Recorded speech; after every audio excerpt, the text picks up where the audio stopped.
சத்குரு திருவடிகளே சரணம். சத்குரு ஸ்ரீமத் சதானந்தா பிரம்ம குருதேவதத் சுவாமிகள் மடம், புது பெருங்களத்தூர், சென்னை 6,63. சார் வணக்கம் சார். வணக்கம்மா. அன்போடு வரவேற்கிறோம் நம்ம சதானந்த மடத்துக்கு. சார் என் பெயர் மடம் முருகன் சொல்லுவாங்க. ஆர் முருகன் என் பெயர். எல்லா உயிர்களும் இன்புற்று வாழ நினைப்பதன்றி வேறொன்றறியல் பராபரமே. இந்த மனித பிறவி என்பது எல்லா பிறவிகளைப் போல இந்த மனித பிறவியும் ஒரு பிறவிதான்.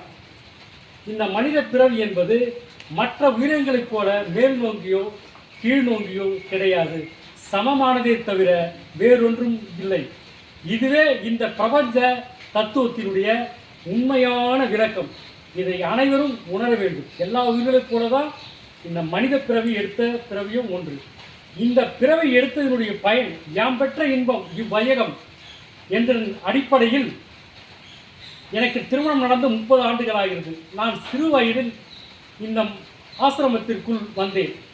வரும்போது மிக காடு, வெறும் காடு, ஃபாரஸ்ட் காடு மாதிரி இருக்கும். இந்த இடத்துல ஒரு ஒத்தை அடி பாதை. இந்த ஒத்தை அடி பாதையில் இப்போ இருக்கக்கூடிய நம்ம அலுவலகம் வந்து ஒரு ஓலை குடிசை, ஒரே ஒரு மின்விளக்கு எரிந்து கொண்டிருக்கும். அந்த காலகட்டத்தில் நாங்கள் இங்கே ஆசிரம வாழ்க்கையில் வாழ்ந்து கொண்டிருந்தோம். அப்படி வாழும்பொழுது நாங்கள் வாழ்ந்து வர காலகட்டங்களில் இந்த மரத்தினுடைய நல் அனுபவங்கள் இருக்கும் எங்களுக்கு. அந்த அனுபவத்தின் அடிப்படையில் நான் இங்கே உரையாட கடமைப்பட்டிருக்கிறேன். சுவாமிகளுக்கு சதானந்த சுவாமிகள் என்றும் ஒரு மிகப்பெரிய மகான். நீங்கள் பார்க்கும்போது சாமியார்கள்லாம் அந்த காவி உடை அணிந்துக்கின்னு, பட்டை போட்டுக்கின்னு, கொட்டை போட்டுக்கின்னு, கொட்டைகள் அடிவித்து வாழ்ந்து வருவது எல்லாம் சாமியார்களைப் போல ஒரு சாமி வாழ்க்கை வாழும் என்று வாழ்பவர்கள். ஆனால் நாம் வாழும் காலத்தில் 1922 ஒரு மிகப்பெரிய 18 சித்தர்களைப் போல ஒரு சித்தர் 1922 வாழ்ந்தார் இந்த சதானந்தபுரம் மடத்தில். இந்த சதானந்தபுரம் மடம் என்பது 1922 முன் சாது நாராயண சுவாமிகள் அழைக்க வரப்பட்ட இந்த இடம் மிகவே புனிதமடைந்த ஒரு இடமாகவே மாற்றப்பட்டது. அதன் அடிப்படையில் இந்த இடத்தில் மிகப்பெரிய ஒரு சித்தர்கள் அனைவருமே உலா வரக்கூடிய ஒரு தன்மை இந்த இடத்தில் நாங்கள் உணர்ந்தோம். அதன் அடிப்படையில் நாங்கள் இந்த மடத்தில் வாழ்ந்து வந்திருக்கக்கூடிய காலகட்டங்களில் மிகப்பெரிய அற்புதங்கள் என்பது மனித பிரிவினுடைய முழு தன்மையை எங்களுக்கு வாழும் கலையாக எங்களுடைய சுவாமி சதானந்த சுவாமிகள் நாங்கள் இந்த இடத்தில் வாழ்ந்து வந்தோம். பெரிய நான் வரும்போது நான் இந்த மாதிரி வந்தேன், நான் இன்னைக்கு இவ்வளோ பெரிய ஆளாகிட்டேன், நான் இந்த மாதிரி படிப்பறிவே இல்லை, நான் இவ்வளோ பெரிய படிப்பை படிச்சுட்டேன், நான் இந்த மாதிரி வந்தால் பெரிய அதிகாரி ஆகிட்டேன், அப்படி இல்லை. இந்த மனித பிறவியல் என்பது ஒரு மனிதன் என்பவன் நிம்மதி என்பது யாருக்குள் இருக்கின்றதோ, நோய் நொடி இல்லாத உடம்பு, நிம்மதியான மனசு, நல்ல உறக்கம், இதுவே வாழ்வாதாரத்தினுடைய முக்கியமான நோக்கம். இந்த தன்மை எங்களுடைய சாமிகள் அன்றே இங்கு வரக்கூடிய அனைவருக்குமே தந்துவிடுகிறார். இங்கே யாருக்கு என்ன வேண்டும் என்று உண்மையாக வேண்டுகிறார்களோ அதை அப்படியே தருவார். ஒரு சமயம் என்னுடைய நண்பர் அவர்கள் 25 ஆண்டுகளாக குழந்தை பாக்கியமே இல்லாமல் இருந்தார். பல மருத்துவர்களிடம் சென்று பார்த்தார்.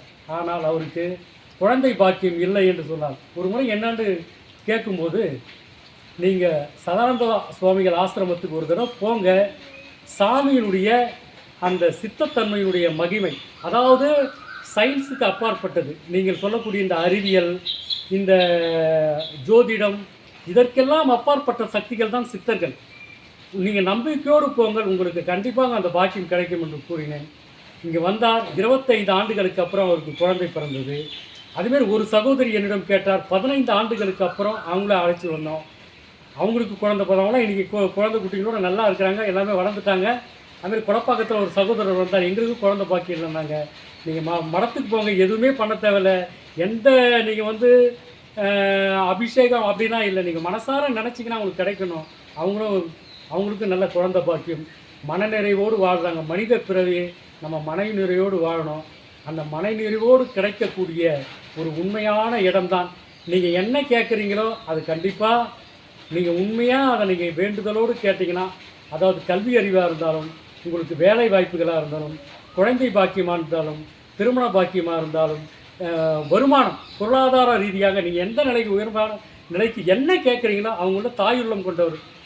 நீங்கள் என்ன கேட்குறீங்களோ கண்டிப்பாக அவங்க உங்களுடைய கோரிக்கைகள் உண்மையானதாக நேர்மையானதாக இருந்தால் கண்டிப்பாக அது கிடைக்கும் என்பதில் எந்த மாற்றமும் கிடையாது. சந்தோஷம் சார். குருவே சரணம். தாயின் கருவறையை விட குருவின் திருவறை முழுமையான பாதுகாப்பு. இதை நன்கு உணர்ந்தவன் இந்த முருகன். கருவில் 10 மாதங்கள் மட்டுமே நம் தாய் நம்மளை பாதுகாப்பார். நாம் பிறந்து வாழ்நாள் இறுதி காலம் வரை பாதுகாக்கக்கூடிய ஒரே சக்தி குருவுக்கு மட்டும்தான் உண்டு. குருவர் இல்லாமல் எதுவுமே இந்த உலகில் கிடையாது. அந்த காலகட்டங்களில் நான் வாழும்பொழுது இங்கே மிகப்பெரிய மகான் கோபால சுவாமிகள், அவரோடு நான் அவருடைய சிஷ்யராக, சதானந்த சுவாமிகளுடைய பக்தராகவும் அவருடைய சிஷ்யராகவும் நான் கோபாலசுவாமிகள் பிரதான சீடராகவும் இங்கு வசித்து வந்தேன். அது அனைவருக்கும் இங்கே பாடப்பட்டவர். அந்த கோபால சுவாமிகள் நாங்கள் இருக்கும்பொழுது, காலகட்டங்களில் இருக்கும்பொழுது அவருடைய அவருடைய வாழ்க்கை முறைகள், அவருடைய மருத்துவ முறைகள், அவருடைய பழகும் விதங்கள், தாய் உள்ளத்தோடு எப்படி யாரிடம் எந்த உணர்வுகளோடு பழக வேண்டும் என்று எங்களுக்கு முழுமையான, நேர்மையான, முறையான, எங்களுக்கு ஆத்மீகமான ஒரு வாழ்க்கை முறையை கோபால சுவாமிகளோடு நாங்கள் வாழும்பொழுது நாங்கள் புனிதமாக கற்றுக்கொண்டோம்.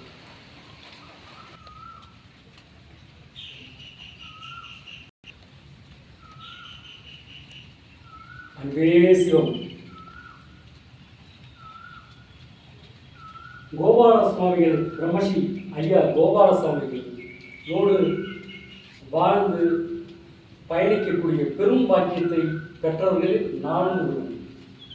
ஒரு முறை கோபால சுவாமிகள் நாம் வாழும் காலத்திற்கு பிறகு நாம் உருவமே தெரியாத போய்விடும் அப்படி என்று இருந்தார். நான் கூறும்பொழுது சுவாமிகள், நீங்கள் இந்த காலகட்டத்தில் இன்னும் 1000 ஆண்டுகள் உங்களுடைய உண்மையான உங்களுடைய உருவம் கற்சிலையாக வடிக்கப்படும் என்று நான் கூறினேன். அப்பொழுது அவர் வாழும் காலத்தில் எப்படி முருகா நம்ம ஒரு ஃபோட்டோ எடுக்கிறோம், அது அதிகபட்சம் ஒரு 50 ஆண்டுகள் 75 ஆண்டுகள் போகும்போது போயிடுமே அப்படின்னாரு. இல்லை சுவாமிகள், அந்த காலத்தில் கருங்கல் சிலையில் உருவம் அடித்தார்கள், நான் உங்களுக்கு கருங்கல்லையே செஞ்சிருவோம் அப்படின்னு நான் ஏதோ என்னுடைய உள் உணர்வு பேசியது போல் நான் பேசிவிட்டேன். அன்று இரவு அவரோடு உணவருக்கு உறங்கிவிட்டோம். சில காலங்கள் முடிந்ததுக்கப்புறம் சுவாமிகள் ஜீவசமாதி அடைஞ்சதுக்கப்புறம் அப்போ இந்த கிரானைட் கல்லில் இந்த உருவம் பதிக்கப்படக்கூடிய பிரிண்டிங் கிடையாது. அதுதான் முதலாக வந்தது. அந்த நேரத்தில் இந்த கிரானைட்டில் அவருடைய ஒரிஜினலுடைய தேகம் உருவம், அதை அவருக்கு அந்த பாக்கியம் அவருக்கு முதல் முறையாக இந்த கிரானைட்டில் வரும்போது கிடைச்சது. இரண்டாவதாக அந்த பக்கம் பார்த்தா கேன்வாஸ் இருக்கும். கிட்டத்தட்ட ஒரு 500 ஆண்டுகள் கூட அந்த கேன்வாஸ் வரும். அது ஐயா துளசிங்கம் ஐயா நாராயண சுவாமியினுடைய குமாரர் துளசிங்கம் ஐயா அவருடைய குருநாதருக்கு எழுதிய வசனம், அந்த பாடல் வரிகள், அவருடைய தத்துவங்கள், அவர் எப்படி தாய் உள்ளத்தோடு நடந்தாருன்றத அவருடைய குருநாதருக்கு அவர் ஒரு வாழ்த்து மடல், இப்போ வாழ்த்து மடல் சொல்கிற மாதிரி அப்போ நல்லிணக்க மடல் எழுதியிருந்தார். அதை அந்த கேன்வாஸில் ஓவியர் சிவமார்க்ஸ் என்ற முறையில் அந்த காலகட்டங்களில் அதை எழுதி வைத்தேன். ஆனந்தன் அண்ணன் அவர்கள் எங்களுக்கெல்லாம் ஒரு படி மேலே அது ஃபோட்டோ ஃப்ரேம் போட்டு அவருடைய அந்த அன்பான அவருடைய புனிதமான அந்த மனசு ஃப்ரேம் பண்ணி அவர் அண்ணன் வச்சிருக்கிறாரு. இந்த பக்கமாக அவருடைய ஃபோட்டோவும் இருக்கு. சுவாமிகளோடு பழகும்போது மிகச்சிறந்த நகுடன் எனக்கூடிய மிகச்சிறந்த சமையல் கலைஞர். சுவாமியுடைய சாப்பாடு இது வரைக்கும் உணவில் எவ்வளோ 5 ஸ்டார் ஹோட்டல் கூட நான் சாப்பிட்டுருக்கிறேன். அந்த மாதிரி டேஸ்ட்டு சுவை கிடையாது. ஒரு சாதாரண உருண்டை குழம்பு, காரக்குழம்பு, வத்த குழம்பு எது வச்சாலும் நம்மளால சாப்பிட்டுக்கிட்டே இருக்கலாம்.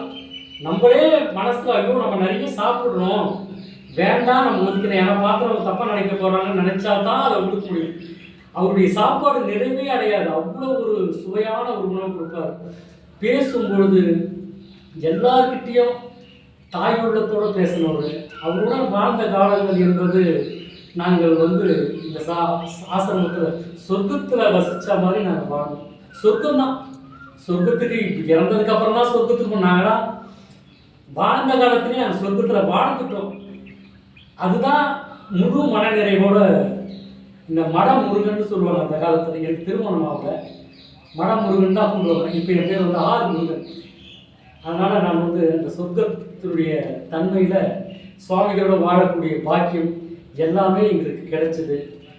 நீங்கள் எதை பெருசாக நினைக்கிறீங்களோ, ஐயோ நம்ம ஐஏஎஸ் ஆக முடியலையே, ஒரு ஐபிஎஸ் ஆக முடியலையே, ஒரு நீட் தேர்வு எழுதி டாக்டர் ஆக முடியலையே, இது எல்லாமே சர்வசாதாரண விஷயங்கள்.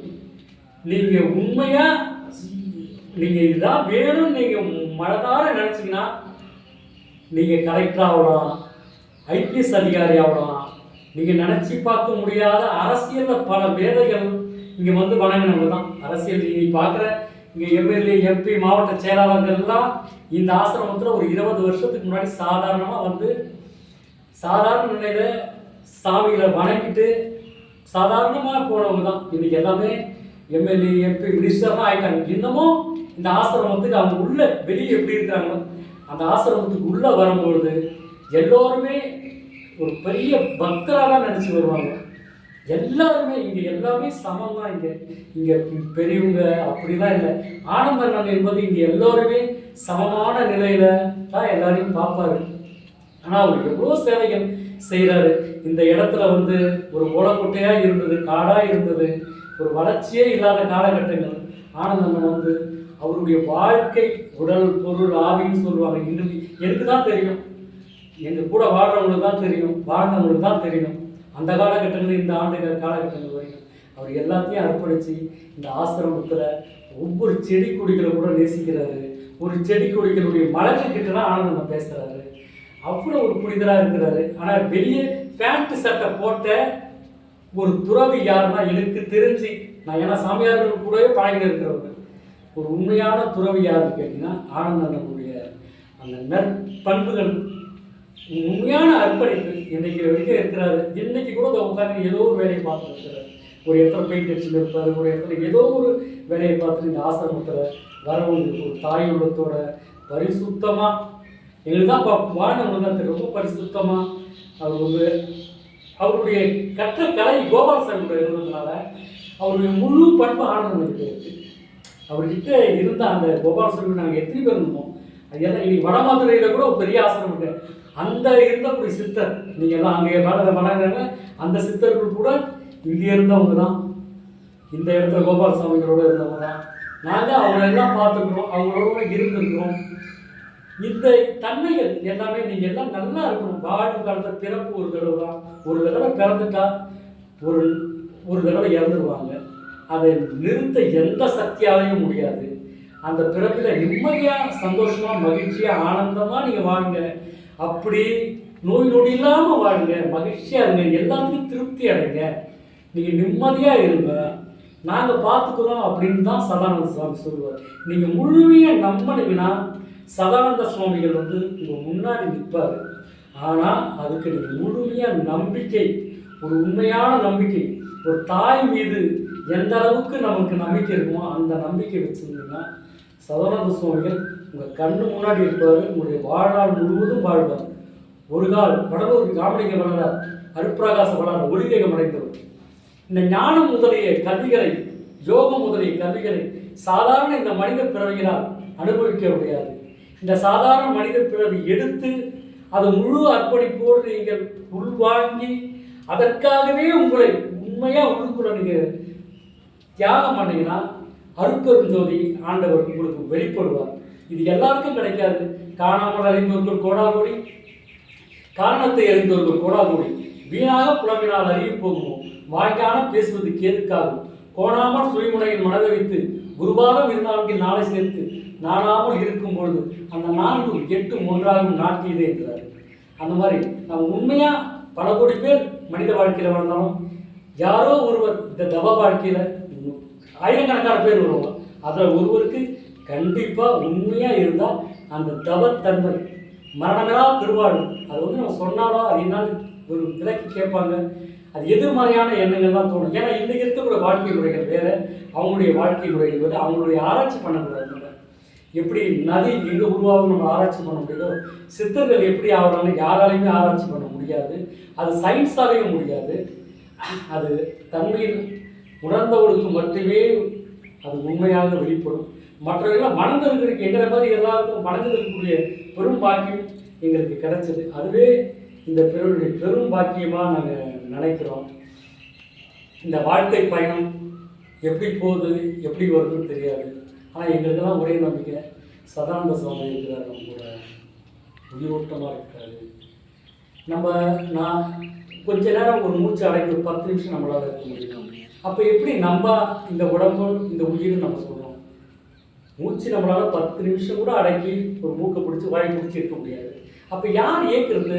உள்ள யார் இயக்கிறது?